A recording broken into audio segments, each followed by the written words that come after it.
be the end of the war. The end of the war. And if you look at these death tolls, look at these death tolls at the end of the war. Okay, the big number here at the bottom, 2,100 or 21 million people dead. The war kills 21 million people. The biggest, who's the biggest loser by numbers? What country is the biggest loser by numbers?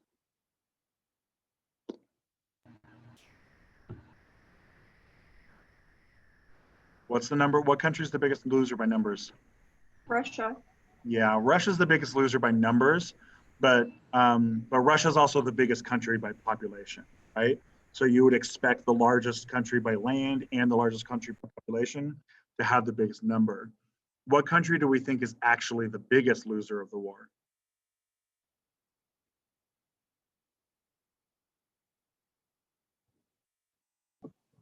Look at the percentage of people lost. Who lost the most? Ottoman Empire. Look at, Serbia down here, 16%. Oh, Serbia. Yeah, 16%. Ottomans lost 13%. Ottomans are big losers of this war too. Okay. This war is incredibly, incredibly brutal, right? Industry wins wars, not heroes. And industry just chewed these people up, destroyed these people. Okay. We're looking at situations where these countries got, like France loses 4% of its population. But what you have to remember about that 4% may seem like a small number to you, right? But it's 4% of the fighting age men, right? Fighting age men are only 25% of the population. So what that means is 1 in 5 men are dead. 1 in 5 adult men are dead, right? You have like old men and you have boys, right? But adult men, like the men who would become the fathers of the next generation of people, you're missing a full 1/5 of them are gone in France, okay? So this is massive, massive numbers. This is going to lead us into what we call the Treaty of Versailles. We can keep this as the same big number J, the Treaty of Versailles. The Treaty of Versailles is the treaty that ends the war. Okay, Versailles is the name of the palace in France, the royal palace. That's where they signed the document. Okay, the Treaty of Versailles is important for a couple of reasons. All right, for a couple of things. So you could say Treaty of Versailles is important, and then we're going to make a list, a numbered list. Okay, so number 1, it ends the war. Number 2, Germany is blamed for everything.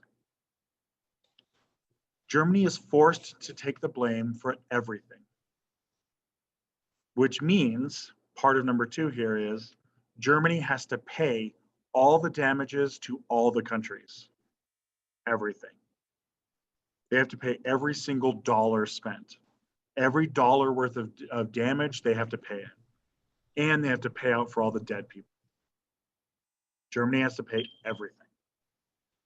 The result is Germany ends up owing somewhere around 900% of its annual budget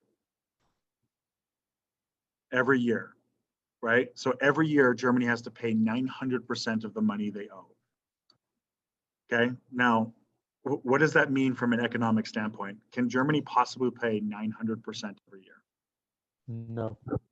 No, no one can pay 900% every year, right? You can't even pay 100% every year, right? Because you still need to have some money to operate your country, right? Right, a realistic number would be something like 10%, something like that, right? Because you still have to run your schools and your like sewer systems and airports and all this other stuff, right? You have to run your country, right? So Germany is crushed economically speaking. Okay, the next thing is number 3 on here. Germany loses about 25% of its land. Germany loses about 25% of its land. Number 4, Austria-Hungary and the Ottoman Empire are both collapse. Here's how the map changes from here to here. Austria-Hungary is gone. It's gone. Now it exists as 4 countries. So Austria-Hungary is gone, doesn't exist anymore. Ottoman Empire is gone, doesn't exist anymore.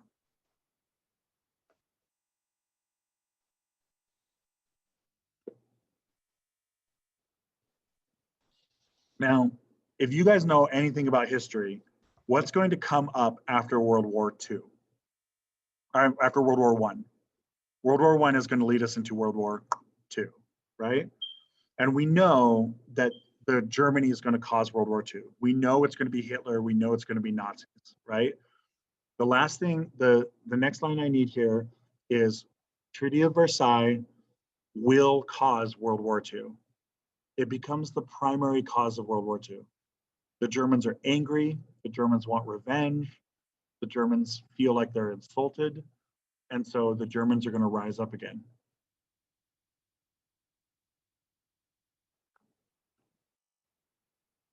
So one of you guys unmute yourself and tell me why you think they signed this treaty. Why sign a treaty like this that is so bad against Germany? What do they want? What's the point of this treaty? They want to end the war, but what else? What else do you want? Why hurt Germany this much? Because they want to take over it. Kind of. When France first sat down to negotiate the treaty, France, their opening bid was that they wanted Germany to be destroyed. They wanted the entire country of Germany to be dismantled, and they wanted all of the women of Germany to be impregnated with non-German babies. They wanted to eliminate the German race from the face of the planet. They wanted to make the language illegal. Why? Because they want revenge. The Treaty of Versailles is a document of revenge. Right? This isn't a document of justice.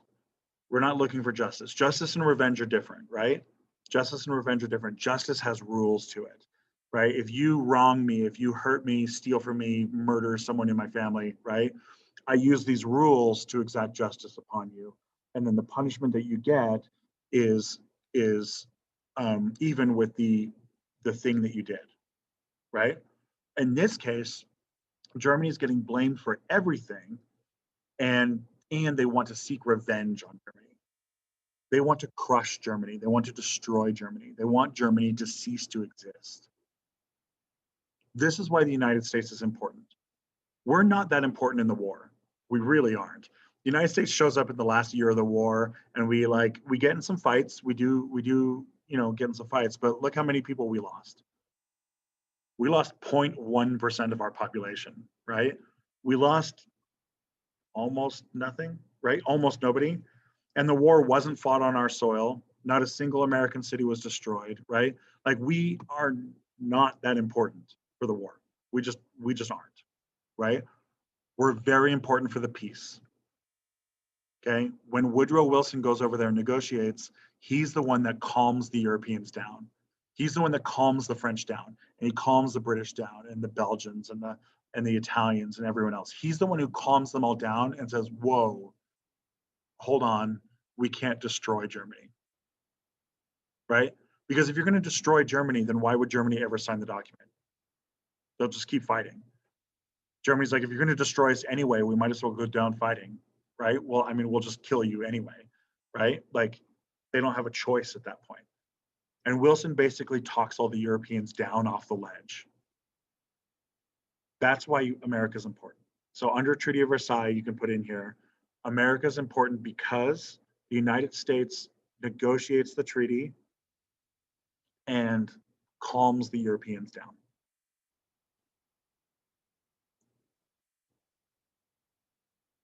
Can you repeat that? Say it again, Jacob. Can you repeat it? Yeah, the United States is important because we negotiate the treaty and we calm the people down. We calm the Europeans down. Right? We end up being this like regulating influence.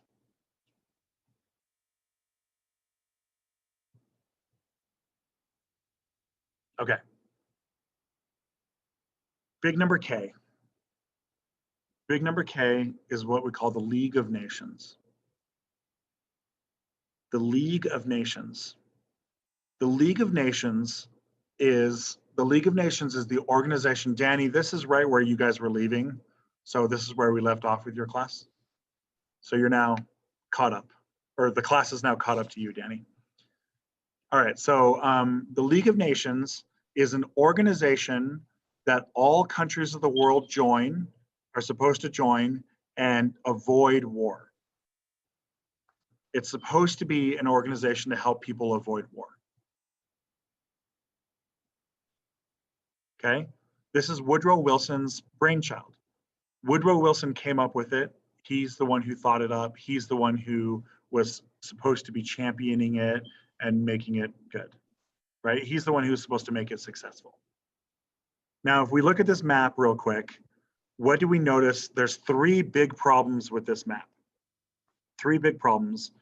Why is the League of Nations, I'm going to tell you now, the League of Nations is going to fail, right? And looking at this map, you can see very clearly that it's going to fail. Okay, so the dark blue countries are countries that join right away.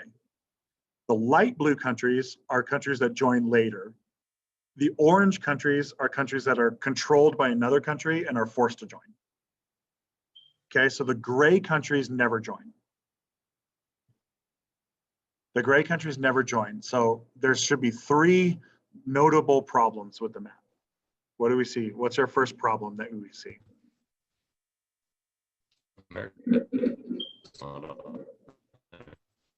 Aaron, we could barely hear what you said. Can you say it again? America is not part of it. Yeah, problem number one, USA doesn't join. Okay, so you could put problems with the League of Nations. Number one, United States doesn't join. Okay, the United States doesn't join for two reasons. The first reason is the Senate doesn't let him. And then the second reason we're going to do in just a moment. Okay, so first problem is the United States doesn't join. What's the second big problem? Who else is missing?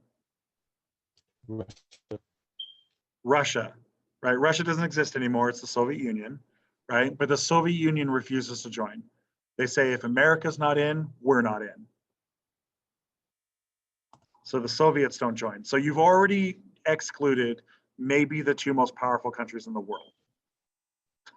So you got a problem, right? There's one other notable absence. Germany? Germany. Yeah, Germany isn't joined. So you're missing the United States, you're missing the Soviet Union, and you're missing Germany, the country that started the war, right? If you're going to have a treaty of peace, you probably need to include the war country. You probably need to include the country that starts the war. So when Germany starts the war in World War II, we're not actually in violation of a lot of this stuff, right? Like it falls apart because you're missing the three of the most important countries. Okay, let's get to the other reason why. This fails. And let's go to the next number. The next number is L, right? L. All right, so let's go to, yeah, L. Let me go here. All right, so for L, what we need to do is we need to go to an article here. For L, I would like you to call it Edith Wilson. L stands for Edith Wilson. This is President Wilson's wife, the First Lady. Now, this is one of the assignments that's on Canvas, and we're gonna just do it as a class now, and I'll just give you the credit on Canvas, so you don't have to also do it on Canvas, okay? My in-class group, we did it as a group in class, and they all just got credit for it, so we'll do that here too, okay? Does that sound okay to you guys? Yes. All right, so we're gonna skip through some of this stuff. This is like where they first get to know each other and they get to meet her, they meet each other, love at first sight. All right, so let's start here. Let's start reading here with Edith became a trusted advisor for Wilson. Okay, so the part that I skipped is just that Woodrow and Edith got to know each other, they met each other, and they got together. That's the only part we skipped. Okay, so Rain, can you start reading here? Okay, start with she married the president. She married the president and remembered those who had tried to rid him of her. Wilson won another term and in April 1917 led the U.S. into World War I. By then, Edith never left his presence, working together from a private upstairs office. He gave her access to the classified document drawer and secret wartime code and let her screen his mail. At the president's insistence, the First Lady sat in on his meetings, after which she gave him withering assessments of political figures and foreign representatives. She denied his advisors access to him if she determined the president couldn't be disturbed. Go ahead and finish this part up, and then we'll have Danny read afterwards. Oh, you want me to read the other paragraph? Yeah, Rain, go ahead and read this other one. So we have a problem is that Aaron and Jacob's microphones don't work very well, so it's going to be really hard for you guys to read for us. So we'll have to go back and forth between Rain and Danny probably. Okay. And I can read some of it too. Okay. Okay. At war's end, Edith escorted Wilson to Europe so he could help negotiate and sign the Treaty of Versailles, Say Versailles. And present his vision of a League of Nations to prevent any future world wars. When the Wilsons returned to the U.S., the honors of the old world gave way to the sober reality that the president would face enormous resistance among Senate Republicans in having his vision of the League approved. Good. All right, Danny, go ahead. Do I read the big heading? Sure, go ahead. Wilson suffered a massive stroke and Edith stepped in. Exhausted, he nevertheless insisted on crossing the country by train to sell them on the idea. In October 1919, there was little enthusiasm. He pushed harder. Then he collapsed from physical exhaustion. Rushed back to the White House, he suffered a massive stroke. Edith found him unconscious on the floor of his bathroom. It was soon apparent to all that Wilson could not fully function. Go ahead and keep going. Edith finally stepped in and began making decisions. Consulting with physicians, she would not even consider making her husband resign and have the vice president take over. That would only depress her Wilson. Her loving dedication to protect him by whatever means were necessary might have been admirable for a love story, but in declaring that she only cared about him as a person, not as a president, Edith revealed a selfish ignorance leading her to decide that she and the president came before the normal functioning of the executive branch of the government. Okay. Jacob, can you read? Is your microphone okay? Let's try having you read, Jacob. Yeah, can you hear me clear? Okay. First, am I right there? Yep. Okay, so the first move in establishing what she called her stewardship was to mislead the entire nation from the cabinet, Congress, to the press and the people, venting that the carefully grafted medical bulletins that were publicly released would permit an acknowledgement that Wilson badly needed rest and would be working from his bedroom suite. When individual cabinet members came to confer the president, they went no further than the First Lady. They had policy papers or pending decisions for her to review, edit, or approve. She would first look over the material herself. If she deemed the matter pressing enough, she took paperwork into her husband's room, where she claimed she would read all necessary documents to him. Good. Were you guys able to hear Jacob okay? It was okay? Yeah, okay. All right, so that's good. All right, so what happened? Jacob's paragraph is a pretty important one. What is going on in this paragraph? It seems like she kind of like took over, like she was kind of like, I don't want to say the president, but she was reading the documents. She was like doing all this work while he was at bed rest. Yeah, she's like running the presidency, right? She's running the presidency. It's what she calls her stewardship. Do you guys know what the word stewardship means right here? Like in normal usage, right? So if you'd say like, when I took the students on a field trip, I had 10 students in my stewardship. What does that mean? That you had to like look after, or? Yeah, stewardship means to take care of, right? So if I have 10 students in my stewardship on the field trip, I have 10 students that are like my responsibility to look after. It doesn't mean I'm controlling them, right? Or making them do stuff. It means that I'm the one making sure that they're okay, right? Making sure that they're safe. All right. Rain, can you go ahead and read for us? From It Was Bewildering, A Bewildering Way. Yeah.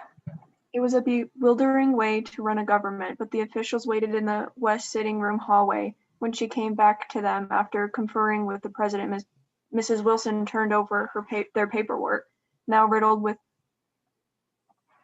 Indecipherable.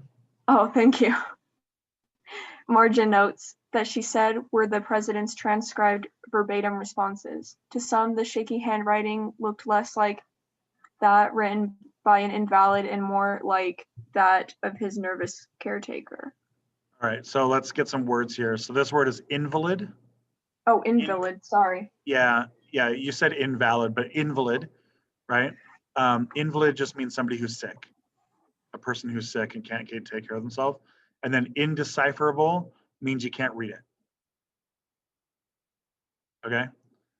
This is how she prescribed the process she undertook. I'll read this part and then Danny will have you pick up. Okay. So begin my stewardship. I studied every paper sent from the different secretaries or senators and tried to digest and present in tabloid form the things that, despite my vigilance, had to go to the president. I myself never made a single decision regarding the disposition of public affairs. The only decision that was mine was what was important and what was not, and the very important decision of when to present matters to my husband. So that's Edith talking. Okay, what is she claiming? What is she claiming to do? Aaron, can you tell me what she's claiming? She's claiming to put everything important past the president.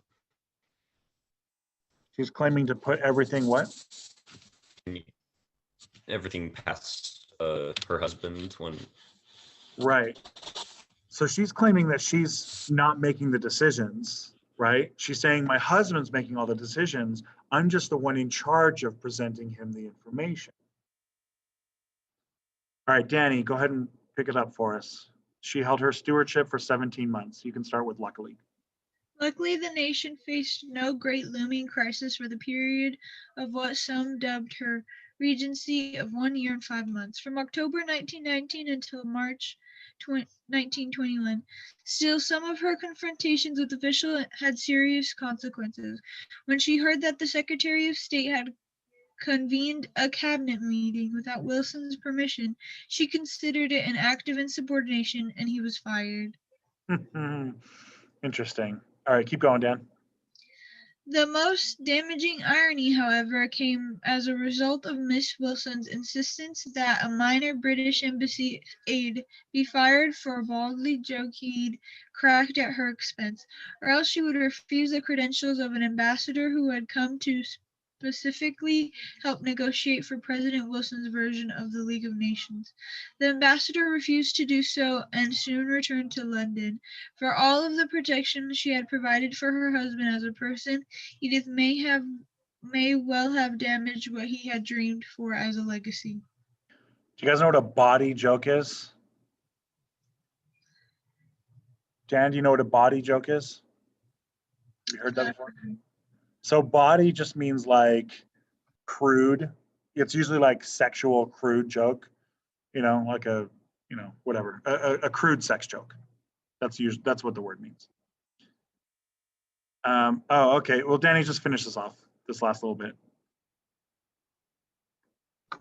Until her death in 1961, the former First Lady insisted that she never assumed the full power of the presidency. At best, she used some of its prerogatives on behalf of her husband. Yeah. So let's look at these questions here. These are the questions that as a group, we did this in class, right? So Jacob, can you describe our answer to number 1 for me?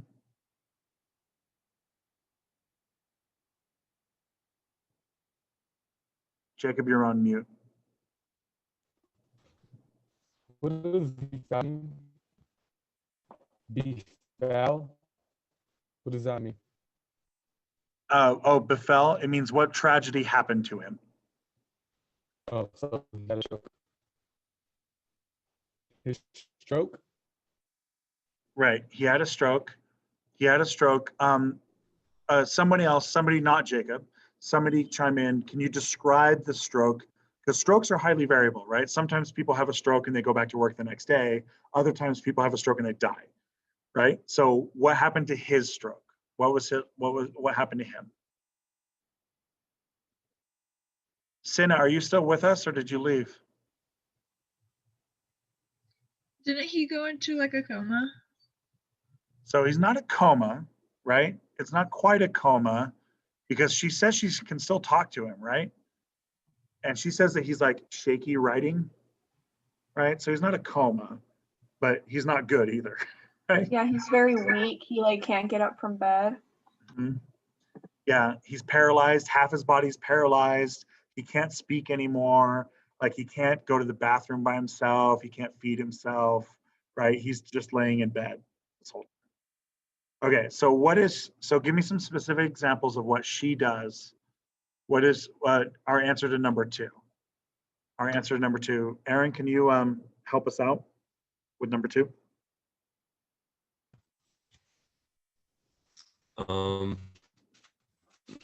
By stewardship, she claimed that she was just helping the president. Huh? And how did she help And, the president? Yeah. And that she was basically putting Eden on the idea past him. Right. So she was managing all of his workload, basically, right? All the work that was coming to him. What else was she doing, though? It's more than just that. What else was she doing? Anybody? Danny? Making decisions on what was important. Yeah, we have some evidence that she's making actual decisions, right? So first of all, she's deciding what's important and what's not important, right? So that's already something she's doing. She's already controlling the information that's coming to him, right? What else is she doing though? We have at least two other things that she did, at least. Danny, what else did she do? She read the documents before even showing them to him, and then she would read it back to him. Right. Okay. What else did she do? What else did she do when the Secretary of State tried holding a meeting without her? Oh, she tried to get him fired or had him fired. She did fire him. She fired him. Yeah. And then she also tried to fire someone else. Who did she try to fire? Who else? One from the British Embassy. Yeah, exactly. So this is a big deal, right? She's controlling all the information of the president. She's firing people, right? So she's making at least some decisions because he didn't make that decision, right? So she's at least doing some decisions. There's something else. There's another really, really important thing that she was doing. She was lying. She lied. She lied to the press. She lied to Congress. She lied to everybody. She hid what had happened. So this is the big question. Number three, what do we think? Give me a thumbs up if you think what she did was legal. Thumbs down if you think it was illegal.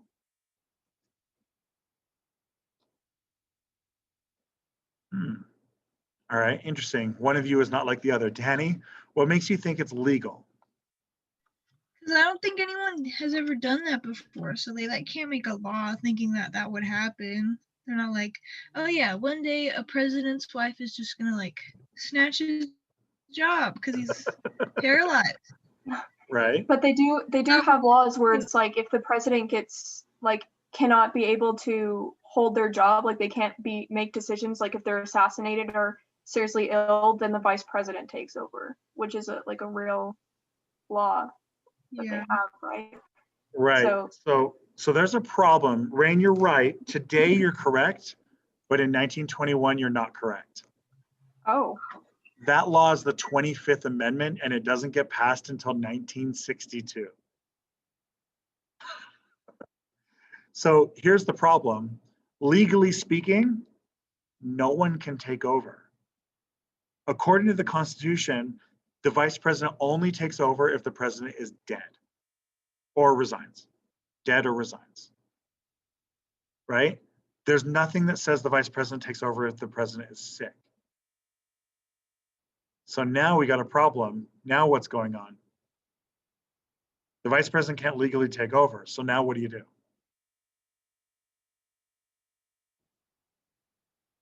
So I have another question for you guys on whether or not this is legal, right? Because on a certain level, it's a wife taking care of her husband, right? On a certain level, that's true. And of course that's legal. That's like kind of the point of marriage, right? Is that you get married to somebody, hopefully, who takes care of you when you're sick, right? Hopefully. But on another level, she's doing the job of the president and she's not elected at all, right? Nobody voted for her. And in the United States, you are qualified for the job if you are voted for the job, right? There's a lot of people who like complained, like when President Trump was elected, that he had never done any government work before in his life. And they'd say, he's not qualified. He can't be the job. The thing is that by definition in the United States, if you win the election, you are qualified, right? Like by definition, you're qualified if you win the election. So yeah, but in her case, nobody elected her. Here's another little wrinkle though.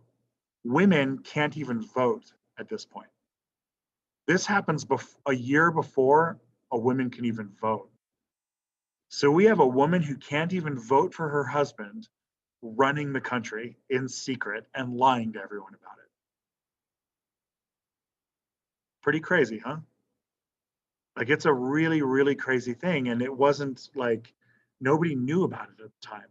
It was a secret that didn't come up for a long, long time. Right? All right, so in your notes, you should have big number L as Edith Wilson, right? So let's put some bullet points in here real quick. Edith Wilson is the first lady. Okay, Woodrow Wilson has a stroke. She takes over for him. And then underneath there, I want you to put 3 things that she did while she was running things.